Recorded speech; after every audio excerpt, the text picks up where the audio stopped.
Bueno, antes que nada, buen día para todos, para todas.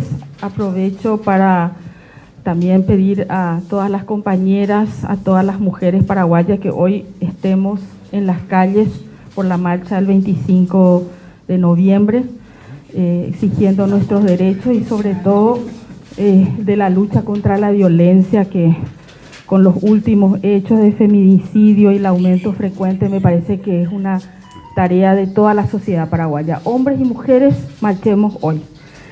En segundo lugar, quisiera plantear la posición del Frente Guazú en una mirada que hemos hecho no solamente a lo que pasó en la Cámara de Diputados, sino es una posición que venimos defendiendo desde la primera presentación hecha por el ministro de Hacienda a la bicameral en su momento, posterior a las dos visitas que hizo tanto a la Comisión de Hacienda como a la propia Comisión Bicameral y otra invitación que se le cursó. El presupuesto general de la Nación para nosotros es la herramienta política más importante que tiene un gobierno para llevar adelante sus propuestas y sus objetivos. Lo que no tiene presupuesto no es política pública, es simplemente promesa electoral. Por lo tanto, la trascendencia del presupuesto realmente para enfrentar las políticas económicas, sociales y sobre todo el modelo de desarrollo del país. El presupuesto que hoy nos trae el ministro de Hacienda, en primer lugar, nosotros le hemos planteado de que de nuevo el ministro maquilla lo que hace en referencia a los ingresos tributarios.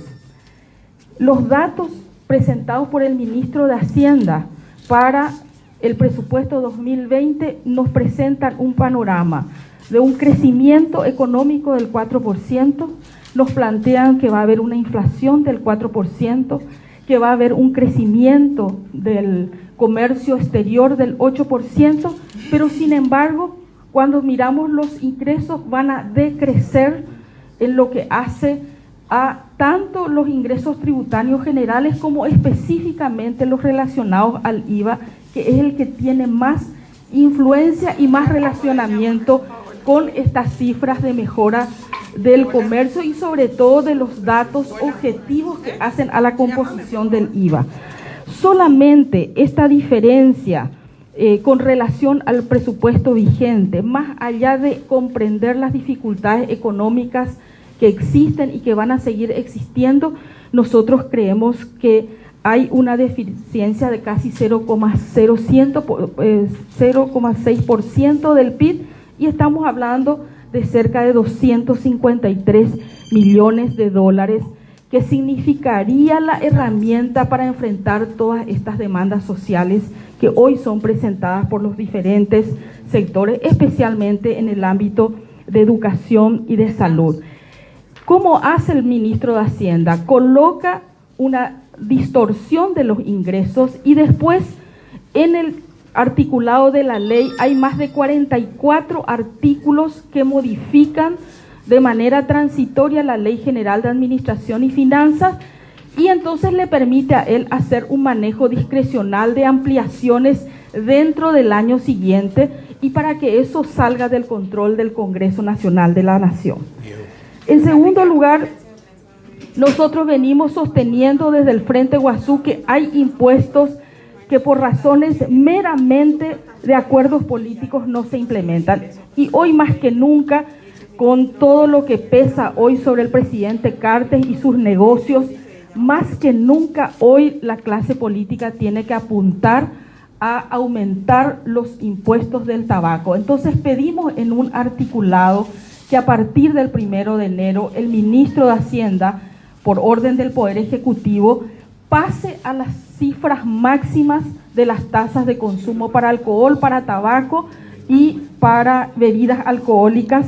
Entonces pasaría de 18 a 22% el impuesto al tabaco en relación a la ley vigente hoy, porque ya no hay ninguna razón para seguir protegiendo a estos sectores que son altamente beneficiados y que, por otra parte, producen un grave daño a la salud. El tercer punto que nosotros planteamos es el tema de los gastos tributarios. 600 millones de dólares, que equivale casi al monto que vamos a emitir para los bonos soberanos. Estos gastos tributarios son exoneraciones, exenciones, disminuciones de impuestos a ciertos sectores de la economía.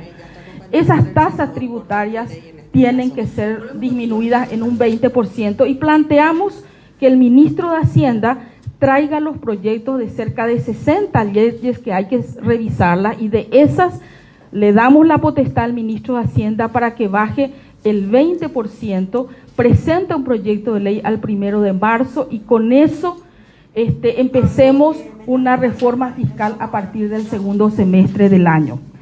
El tercer elemento importante tiene que ver con los exámenes integrales. Hoy la ley exige la realización de exámenes de exámenes especiales para aquellos rubros diferentes de la economía, de tal manera a buscar evasión fiscal y excepciones.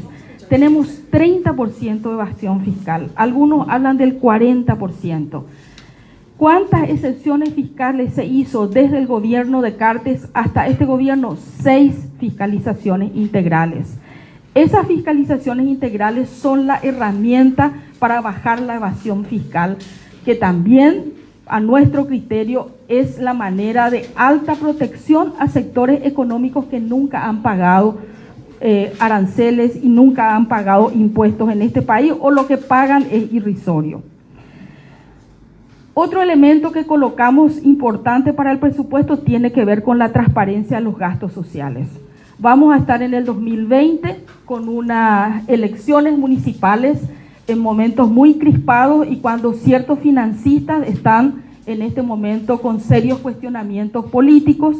Por lo tanto, el financiamiento de los partidos políticos, sobre todo del partido de gobierno, va a ser un tema importante de discusión en las carpas internas del Partido Colorado. Más que nunca hay que transparentar los gastos sociales, como lo hizo el presidente Lugo. El presidente Lugo en el 2010 introdujo 117 millones de dólares. En el 2011, 164 millones y en el 2011, 144 millones de dólares. Queremos que esos recursos que según el ministro de Hacienda ya están designados para salud, para educación, para varios sectores sociales, no quede a la discrecionalidad de los dirigentes de las binacionales, sino que sea transparentado y todos los paraguayos y paraguayas sepamos en qué se gastan esos recursos. Y por último, queremos hacer destacar una cuestión, porque hay tanto ataque sobre el tema de los recursos humanos, sobre los trabajadores de la salud, sobre los trabajadores públicos, etcétera, y una especie de estigmatización de los trabajadores. Le queremos recordar al ministro de Hacienda y a todos los sectores que tanto defienden la ley de responsabilidad fiscal, que la ley de responsabilidad fiscal tiene un artículo 7 que tiene que ver con el aumento de salario anual dependiendo del aumento del índice de consumo o del salario mínimo.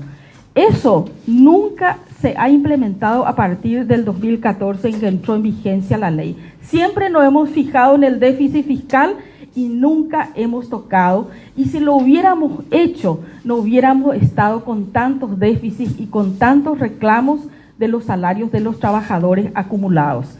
El índice de salario mínimo en estos 6 o 7 años subió 20,2% y el índice de precio al consumidor subió 21,5%. ¿Qué queremos decir con esto? Aquí hay un déficit en el proyecto que responde al modelo que ha instalado el gobierno de Horacio Cartes y que hoy continúa Mario Abdo Benítez.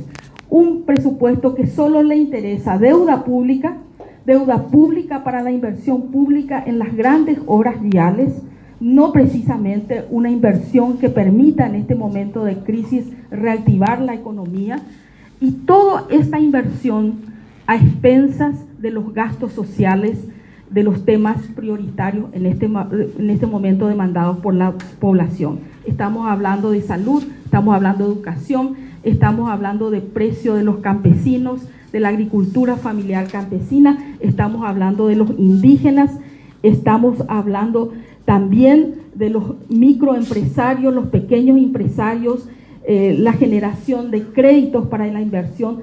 Aquí solamente se ha colocado el dinero y la deuda para los grandes negocios viales y se ha dejado de lado un presupuesto que mire las necesidades de los 7 millones de paraguayos y paraguayas.